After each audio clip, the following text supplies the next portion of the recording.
yaitu New Delhi, kedua konsulat jenderal kita di Mumbai, dan yang terakhir adalah ITPC atau Indonesia Trade Promotion Center berada di kota Chennai. Baik, saya akan mulai presentasi kami terkait dengan peluang dan tantangan pasar ekspor. Untuk informasi vaksin dengan perdagangan Indonesia dan India, kita harus mengetahui terkait dengan identitas dari masing-masing negara. Kita tahu bahwa Indonesia ini saat ini penduduknya sekitar 270 juta lebih, bandingkan dengan India hampir 1,3 miliar lebih. Dan saat ini India menempati ranking pertama populasi dunia, menempati posisi pertama melewati China.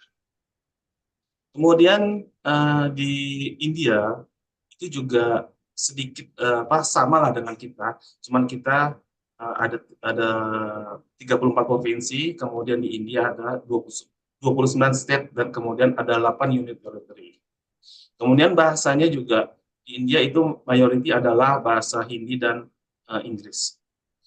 Dan kemudian dari demografi hampir sama dengan kita, bahwa penduduk produktifnya itu hampir mencapai 60% lebih. Lanjut adalah terkait dengan perdagangan bilateral antara Indonesia dan India. Dari tahun 2009 sampai 2023, alhamdulillah kita mengalami surplus perdagangan antara Indonesia dengan India. Kita lihat di sini tren antara tahun 2019 sampai 2023, kita surplus hampir 21,3%, di mana peningkatan perdagangan kita terkait dengan neraca perdagangan itu terlihat dari di tahun 2021 ke 2022. Itu sangat meningkat hampir 2 kali lipat atau 3 kali lipat seperti itu. Dan kemudian surplus di kita antara Januari dan April antara 2023 dan 2024 itu mencapai 44%. Nah, Bapak Ibu sekalian, izin kami ingin memberikan informasi sedikit terkait dengan perdagangan dan investasi Indonesia dengan India. Seperti Bapak Ibu ketahui, sumber dari yang kami dapat dari TradeMap, produk ekspor dari Indonesia ke India tahun 2023 itu 5 besar, yaitu ada coal, yaitu batu bara, palm oil kemudian sebesar 4,5 miliar US dollar, stainless steel, copper, dan jewelry. Total semuanya hampir mencapai 20 miliar US dollar tahun 2023 kemarin. Kemudian dari India dan ke Indonesia itu ada 5 komoditi utama mereka, yaitu petroleum oil, black vessel, motor vehicle, meat, dan groundnut, seperti itu. Kemudian dari sisi investasi, tahun 2023 India menempati posisi ke-14 investasi yang masuk ke dalam Indonesia, sebesar untuk tahun kemarin itu mencapai 275 juta US dollar, atau naik 46% dari tahun sebelumnya.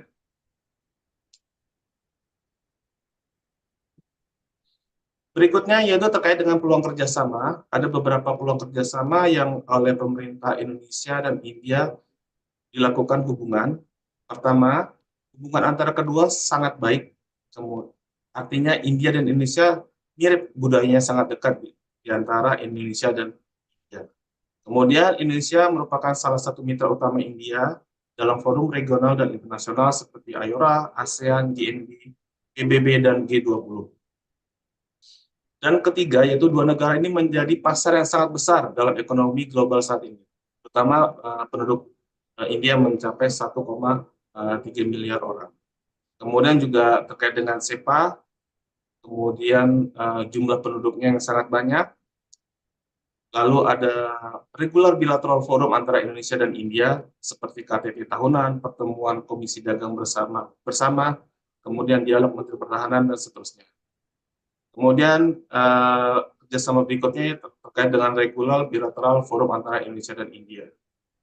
Kemudian di tahun 2010 kemarin sudah ditandatangani terkait dengan ASEAN India Free Trade Agreement atau AIFTA seperti yang diterapkan, yaitu memotong biaya masuk atas produk-produk seperti makanan laut, bahan kimia, dan seterusnya. Kemudian apabila orang India akan datang ke Indonesia, maka pemerintah Indonesia sudah menerapkan instrumen berupa visa on arrival, sehingga meningkatkan kedatangan orang India ke Indonesia, serta bisa mengadakan kontak langsung apabila mereka mau mengadakan kontak bisnis secara langsung dengan pelaku-pelaku usaha di Indonesia. Kemudian terakhir yaitu format digital sedang dikembangkan sehingga peserta pameran dan pengunjung dapat bertukar informasi secara virtual tentang inovasi produk dan tren di industri. Nah, Bapak Ibu sekalian, seperti yang saya sampaikan sebelumnya, perwakilan Indonesia di India ini ada 3, yaitu pertama yaitu embassy atau kedutaan Republik Indonesia di New Delhi, kemudian ada konsulat jenderal ada di Mumbai, dan kemudian terakhir kami Indonesia Trade Center Chennai yang berlokasi di Chennai dari Kementerian Perdagangan. Saya ingin menyampaikan sedikit informasi terkait dengan Indonesia Trade Promotion Center atau ITPC Chennai di India. Kedudukan ITPC Chennai sangat strategis karena Chennai merupakan salah satu pusat bisnis atau dagang terbesar di India Selatan. Kemudian Chennai merupakan salah satu kota yang menjadi kota penyelenggaraan berbagai pameran dagang internasional. Untuk dekat-dekat ini, pameran yang akan dilakukan di Chennai yaitu terkait dengan pameran medikal atau alat-alat kesehatan. Kemudian Chennai sebagai logistik hub dan pintu masuk perdagangan internasional di wilayah India Selatan. Selanjutnya, Chennai telah menjadi salah satu kota dengan pertumbuhan ekonomi yang sangat berkembang di India Selatan. Lalu Chennai sangat dekat dengan negara lainnya yaitu Sri Lanka, dan India secara umum berbatasan dengan Pakistan, Tiongkok, Myanmar, Bangladesh, Nepal, Bhutan, dan Afghanistan. Kemudian India juga mempunyai kerjasama ASEAN India representatif yang banyak memberikan manfaat dan peluang ekspor antara kedua negara. Dan terakhir kemudian ITPC Chennai mempunyai target dapat merambah kota besar lainnya seperti Mumbai, New Delhi, Calcutta, dan Bangalore. Lanjut, Bapak Ibu sekalian, konteksnya dalam kesempatan baik ini, Bapak Ibu sekalian ingin melakukan atau mengadakan potensi atau mengadakan diplomasi ekonomi dalam hal ini mengekspor produk-produk Bapak Ibu sekalian ke pasar India. India memang sangat unik, baik dari budaya, kemudian dari budaya, diplomasi, bahasa, dan segala macamnya. Jadi artinya kita harus mengetahui terkait dengan karakteristik calon buyer India dengan baik. Pertama, mereka suka dengan pendekatan secara kekeluargaan. Artinya apabila kita ingin lebih bisa masuk ke dalam India buyer istilahnya, itu harus pendekatan secara kekeluargaan. Artinya kekeluargaan ini mereka tidak terlalu suka dengan hal yang terlalu formal. Artinya kita bisa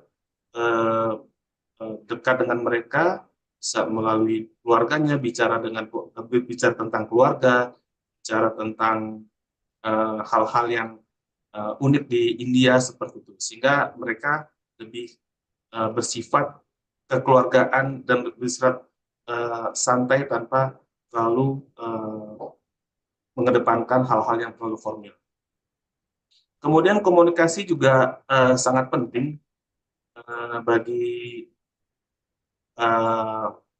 calon buyer terutama dari India. Mungkin Bapak Ibu sekalian tahu kalau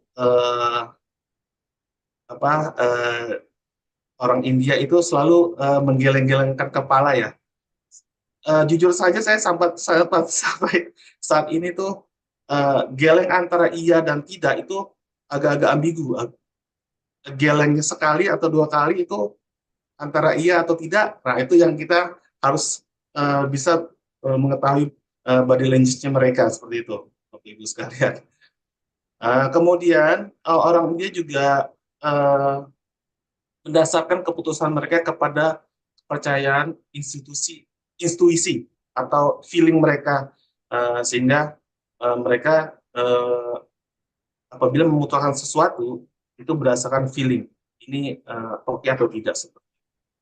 Kemudian yang terakhir terkait dengan memahami karakteristik buyer India, yaitu melalui kedekatan budaya antara Indonesia dan India. Ada beberapa kali kami mengalami bisnis matching dengan antara India dengan Indonesia. Mereka senang apabila kita menghubung-hubungkan kebudayaan kita dengan mereka. Misalkan kita bercerita terkait dengan Mahabharata, terkait dengan Ramasinta, karena Ramasinta di India dan di Indonesia itu uh, sama gitu atau mirip, sehingga apabila kita melalui cara pendekatan budaya terlebih dahulu, maka mereka lebih aware terhadap kita. Jadi apa yang kita omongkan, apa yang kita misalkan, apa yang kita jual, itu mereka bisa lebih menarik perhatian mereka, sehingga untuk mendapatkan deal itu potensinya akan jauh lebih besar. Nah, kemudian Bapak Ibu sekalian, terkait dengan strategi memasuki pasar India, kita yang pertama yaitu mendapatkan mitra yang tepat. Mungkin seperti Bapak Ibu ketahui, India merupakan negara Asia Selatan yang kadangkala memang beberapa kali informasi yang kita dapat terjadi fraud atau tidak sesuaian ya, antara buyer maupun seller. Fraud itu tidak hanya terjadi misalkan India, kadang-kadang juga maaf teman-teman pelaku usaha di Indonesia juga melakukan hal yang sama. Nah, akan tetapi memang untuk Asia Selatan seperti Sri Lanka, India, dan teman-teman pelaku usaha harus lebih aware terkait dengan safety atau kevalitan calon buyer kita di India. Misalkan Bapak Ibu sekalian ingin memasuki pasar India.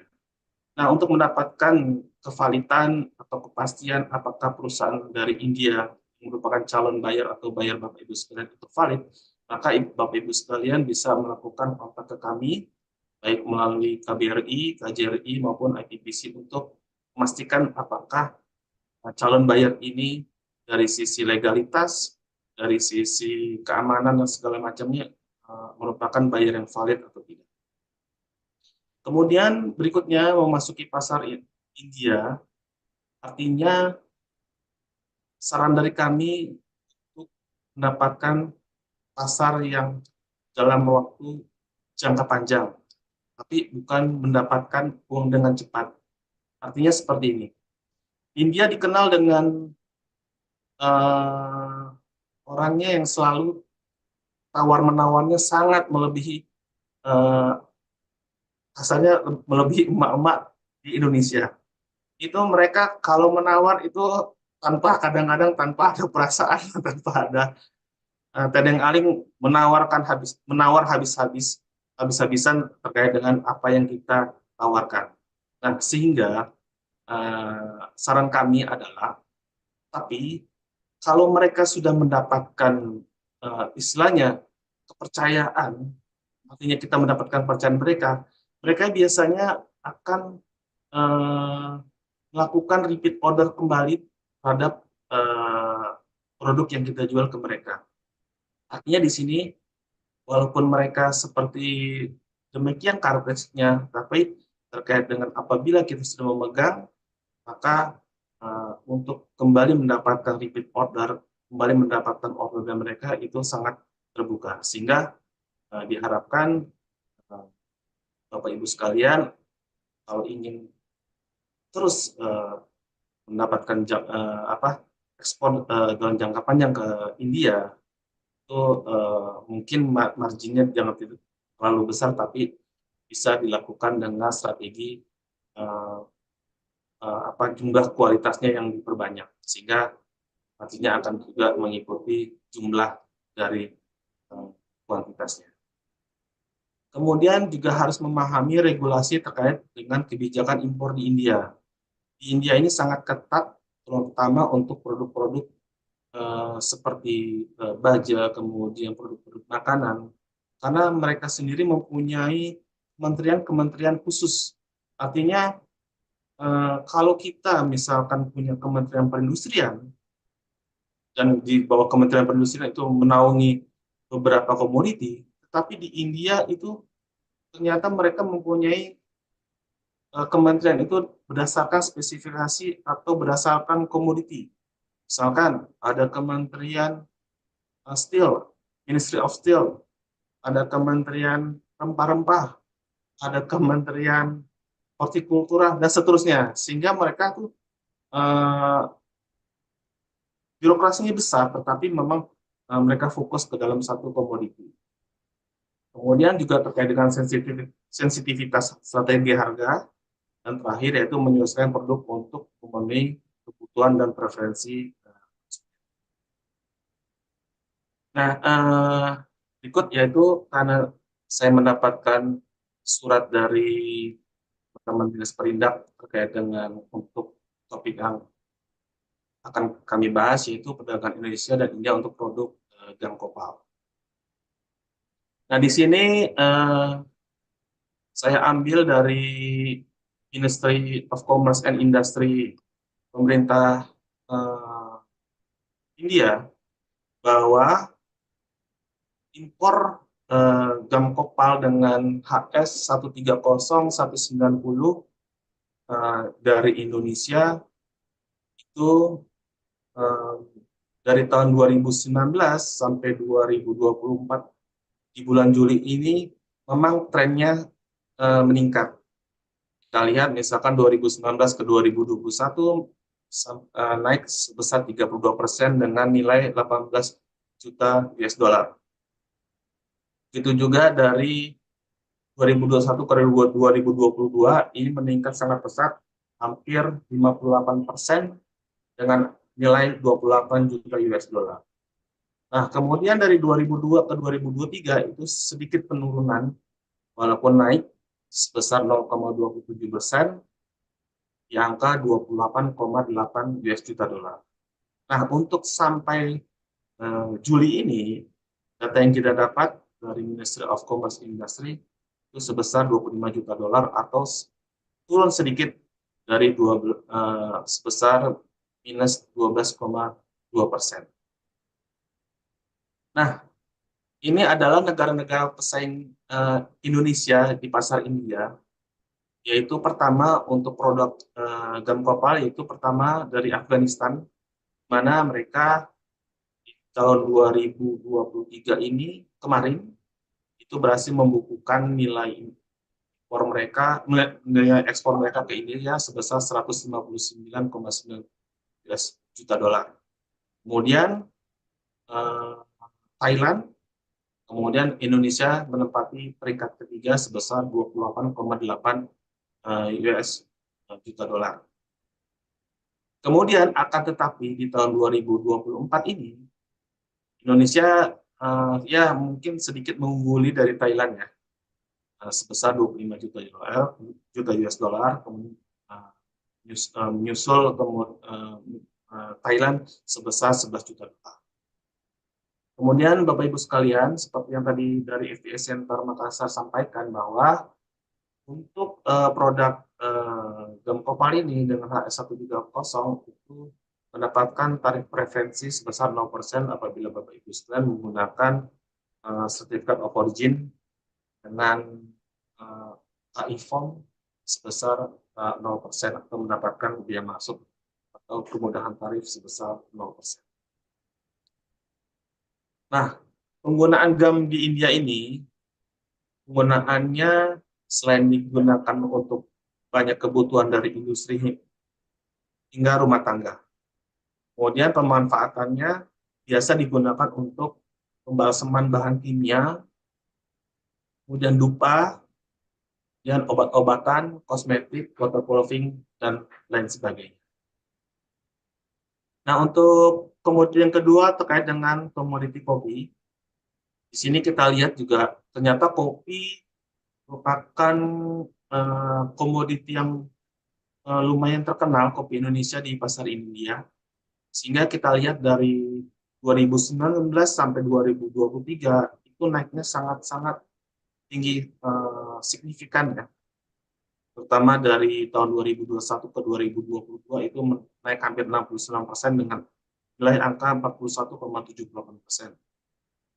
Kemudian juga di tahun 2023 kemarin hampir naik 75% dari tahun 2022 sebesar 75 juta US dollar. Tetapi di tahun 2024 di bulan sampai bulan Juli ini ya mungkin kita harapkan di akhir tahun bisa meningkat melebihi tahun kemarin. Nah, untuk negara pesaing kopi Indonesia di India, di India Indonesia masih tetap merajai, yaitu sebesar untuk tahun 2023 itu sebesar 75 juta US dollar. Akan tetapi perlu kita perhatikan ini di tahun 2024 ini di bulan Juli itu kita hampir tertinggal dengan negara Vietnam di hampir 10 juta US dollar, sehingga perlu dicermati langkah-langkah yang harus kita evaluasi, apakah dari sisi produsennya, apakah ada hambatan-hambatan yang terjadi oleh pelaku ekspor Indonesia ke pasar India.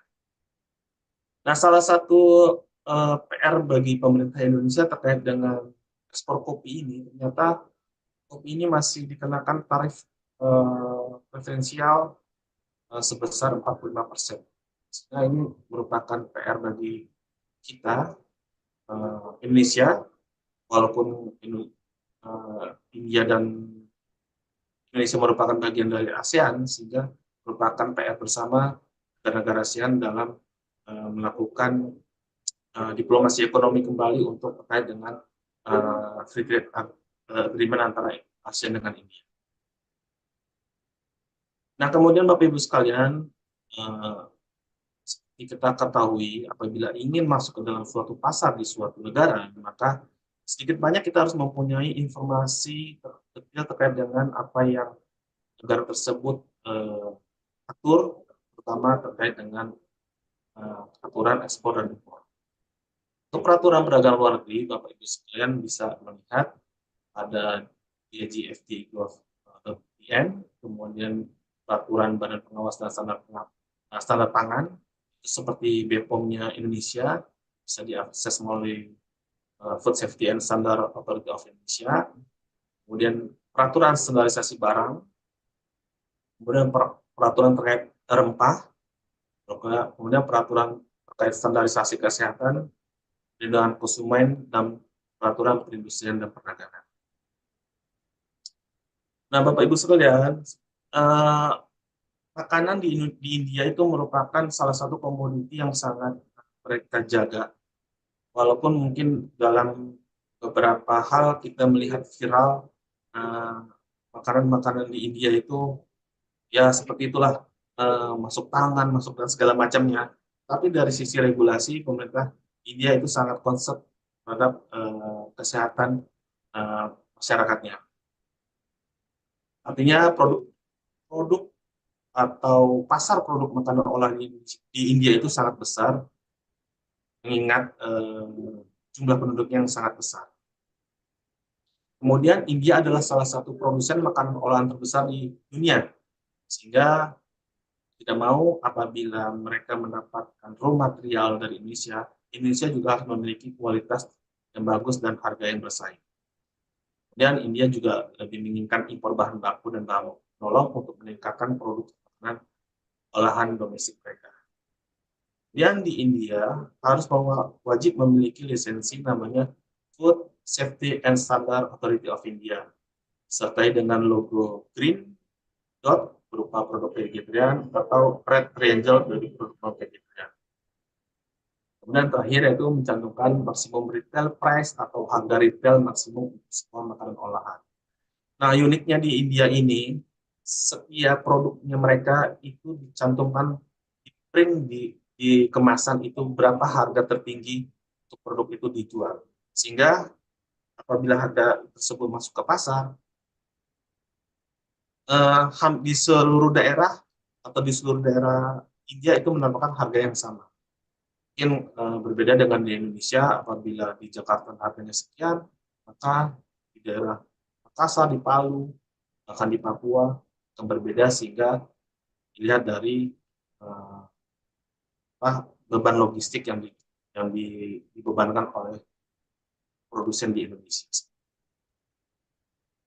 Nah, kemudian ini adalah Food Safety and Standard Authority yang tadi yang saya sampaikan, yaitu Badan POM-nya Indonesia, Badan POM-nya India, yaitu terkait dengan keamanan dan standar pangan India, yang didirikan berdasarkan Undang-Undang Keamanan Standar Pangan tahun 2006 dan merupakan undang-undang konsolidasi terkait dengan keamanan dan regulasi pangan di India. Kemudian ini adalah persyaratan pelabelan berbagai jenis pengiriman di makanan. Artinya FSSAI ini mandatori, baik makanan dari India langsung atau pabrik India maupun makanan impor. Nah, Visual Inspection Label Declaration ini, jadi di India itu mayoritas adalah beragama Hindu, mana mereka tidak memakan makanan yang berasal dari hewani atau dari yang berupa hewan. Nah, di India itu kalau misalkan mereka tidak memakan atau produk-produk itu bukan berasal dari hewani, maka diberikan label berupa kotak dengan di dalamnya ada lingkaran hijau. Berarti ini ingredientnya semuanya itu berasal dari tumbuh-tumbuhan tanpa ada dari unsur hewan. Nah, kemudian kalau ada lambang segitiga merah ini, itu bahan makanan tersebut atau makanan olahan tersebut ada unsur dari hewan, bisa berupa daging, lemak. Nah, ini adalah pasar, maksudnya promosi di India berupa e-commerce. Kalau kita mungkin ada Tokopedia atau Shopee dan sebagainya. India juga ada seperti Amazon.com,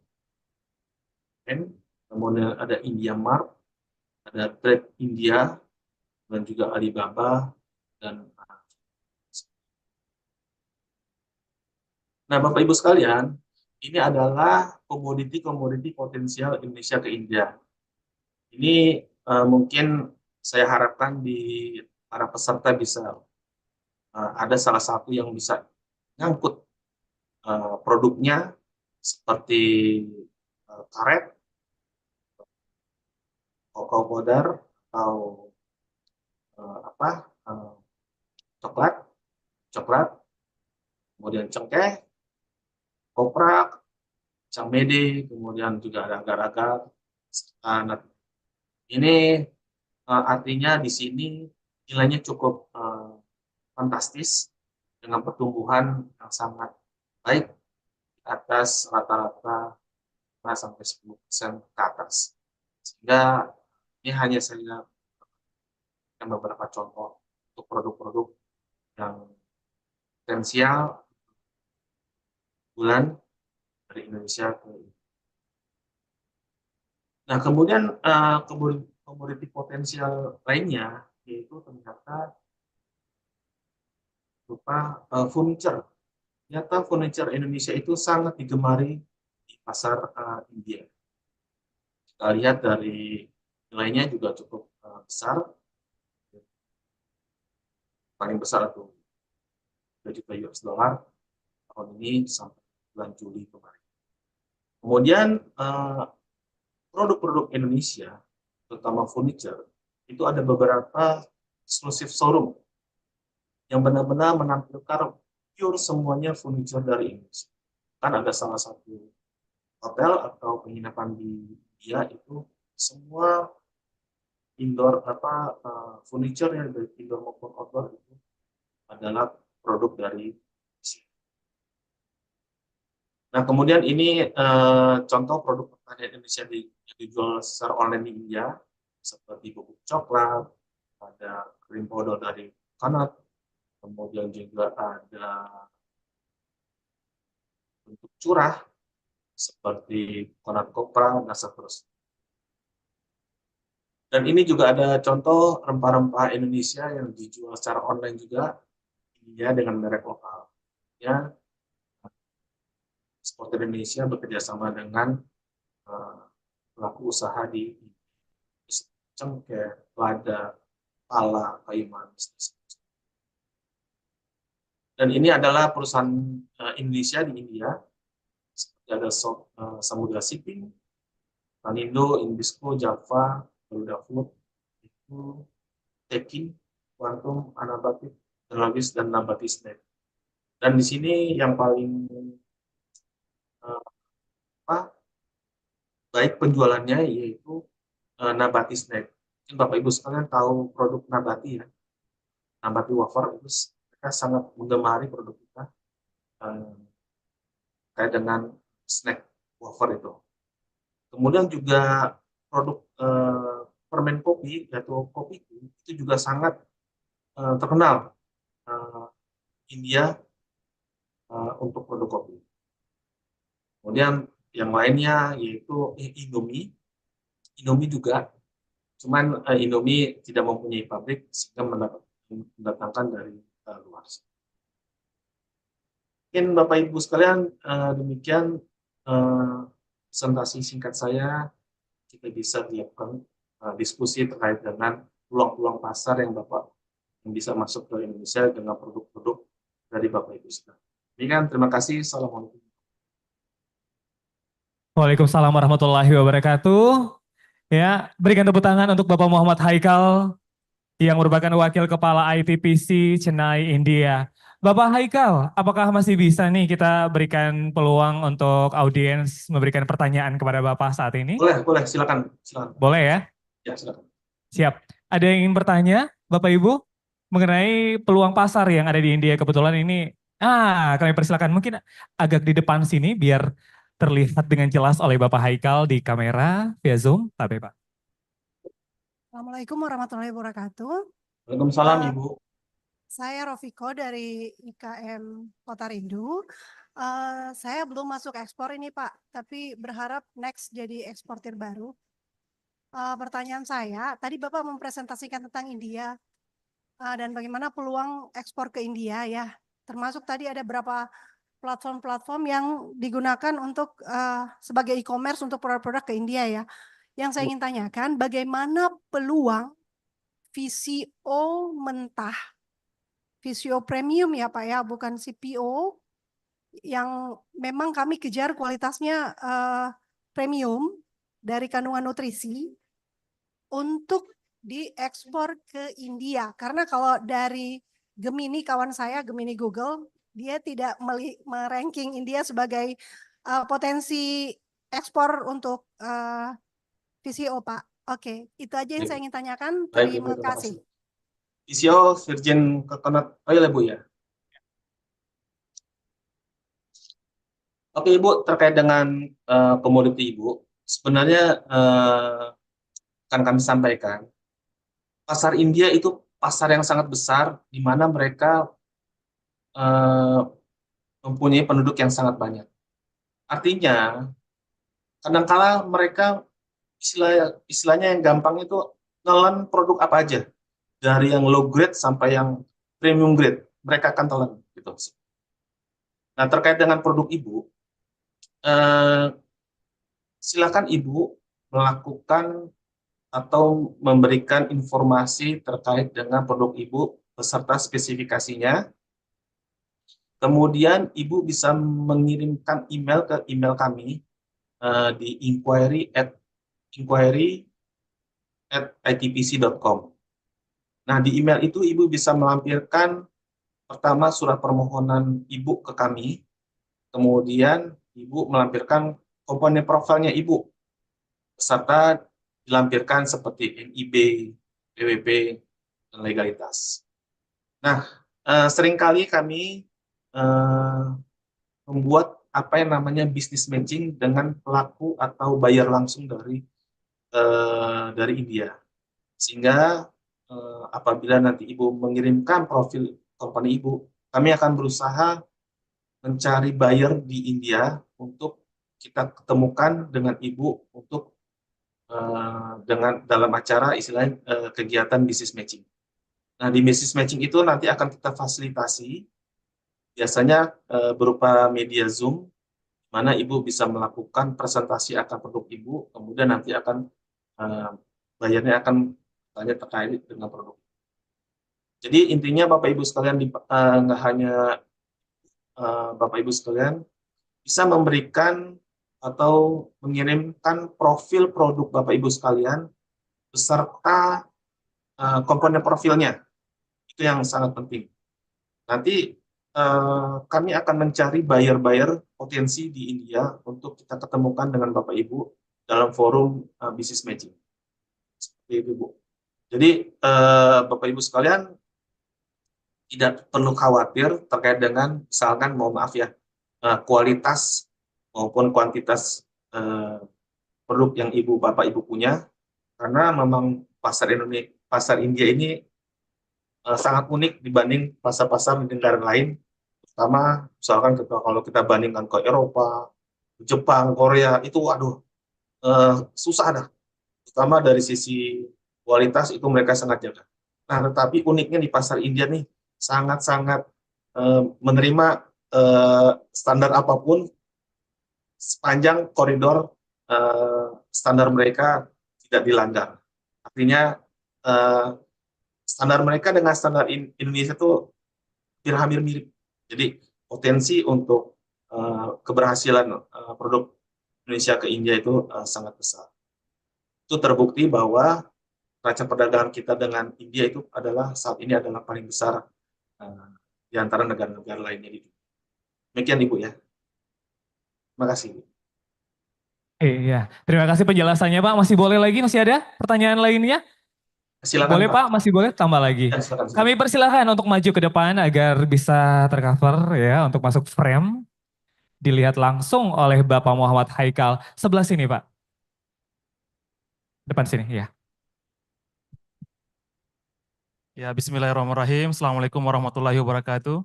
Waalaikumsalam warahmatullahi wabarakatuh. Ya, salam kenal Pak. Saya Satria Diarifudin, Ya, Pak. eksportir muda Pak, yang baru belajar di dunia ekspor. Alhamdulillah Pak. 2022 Pak, kami nggak ekspor langsung, tapi kami ada buyer Singapura, kebetulan trader, dia order ke kami sabut kelapa. Sabut kelapa. Ya, coconut fiber. Kurang lebih kami main 1 tahun, kirim ke Cina, ke Qingdao, itu kurang lebih 23 kontainer 40 feet. Yang menjadi permasalahan sekarang Pak, terkait India, sebenarnya India menjadi problem bagi kami, karena persaingan dagang antara India dengan Cina India dengan Indonesia ke pasar Cina. Karena Coco Fiber untuk saat ini kurang lebih 2 tahun, harga turun Pak.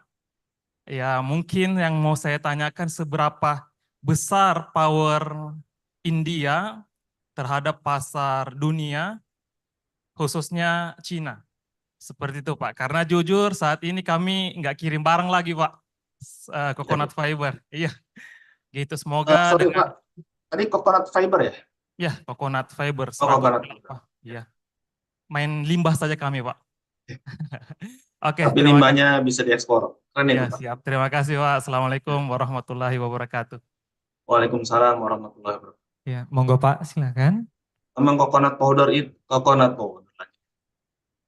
fiber itu beberapa negara itu digunakan untuk isian bahan baku jok mobil kalau nggak salah. Memang itu merupakan komoditi yang orang tidak terpikir, tapi nilainya cukup besar. Memang pasar India saat ini, dia mempunyai produksi vehicle sendiri. Seperti kita ketahui itu mereka mempunyai Tata, mana mereka cukup mandiri terkait dengan industri otomotif mereka. Nah, yang terkait dengan produk Bapak terkait sama ya, mungkin saya ulangi lagi yang pertanyaan oleh Ibu sebelumnya. Bapak bisa melampirkan profil produk Bapak ke kami, dan nanti kami akan mencari buyernya di India. Karena India ini memang jujur hampir setiap hari kami melakukan business matching dengan beberapa komoditi oleh buyer Indonesia dengan eksportir Indonesia. Tapi saya baru di India ini baru 2 bulan. Jadi intinya saya belum dengar nih teman-teman pelaku eksportir dari Palu itu mengadakan business matching dengan buyer di India. Nah, intinya saya harapkan dengan forum yang baik ini, dengan melalui media Dinas Perindak Sulawesi Tengah, bisa memfasilitasi business matching dari teman-teman pelaku usaha khususnya di Palu dengan buyer di India. Jadi silakan kirimkan company profil Bapak ke kami, dan pasti akan kami cari buyernya di India untuk bisa diadakan business matching, dan semoga bisa hasil. Demikian Pak. Ya, terima kasih Bapak Muhammad Haikal. Apakah kita masih ada pertanyaan lagi? Sudah tidak ada? Nah, Bapak Muhammad Haikal sebagai wakil kepala dari ITPC Chennai India, Bapak sebagai closing statement nih untuk memberikan sedikit pencerahan dan juga semangat kepada para UKM, ini calon-calon eksportir yang ada di Sulawesi Tengah, mengingat sumber daya alam di Sulawesi Tengah juga sangat banyak sekali yang bisa menjadi bahan untuk diekspor, khususnya di India tempat Bapak saat ini ya. Kami persilakan kepada Bapak Muhammad Haikal. Ya, mungkin closing statement dari kami dari ITPC Chennai, Bapak Ibu tetap semangat, jangan patah harang. 1 atau 2 kali itu kalau gagal itu adalah kesuksesan yang tertunda. Pasti apa yang kita lakukan dengan niat baik, saya akan mendapatkan hasil yang baik dan tentu ridho dari Allah Subhanahu wa Ta'ala. Demikian Bapak Ibu sekalian, terima kasih. Oke, terima kasih Bapak Muhammad Haikal, Wakil Kepala ITPC Chennai India. Luar biasa, kami mewakili dari Sulteng Export Forum dari Dinas Perindustrian dan Perdagangan Provinsi Sulawesi Tengah, bidang perdagangan luar negeri. Ini mewakili seluruh yang hadir saat ini, mengucapkan terima kasih Pak atas waktu yang sudah diluangkan untuk bisa berbagi informasi yang sangat bermanfaat untuk kami dan bahkan membuka peluang untuk para calon-calon eksportir untuk pasar di India. Terima kasih Pak. Ya, Assalamualaikum warahmatullahi wabarakatuh dan selamat siang. Berikan tepuk tangan untuk Bapak Muhammad Haikal, Wakil Kepala ITPC Chennai India. Terima kasih Pak, sampai jumpa lagi, sukses selalu. Nah itu dia tadi kita sudah terhubung dengan Bapak Muhammad Haikal dan yang sudah dipaparkan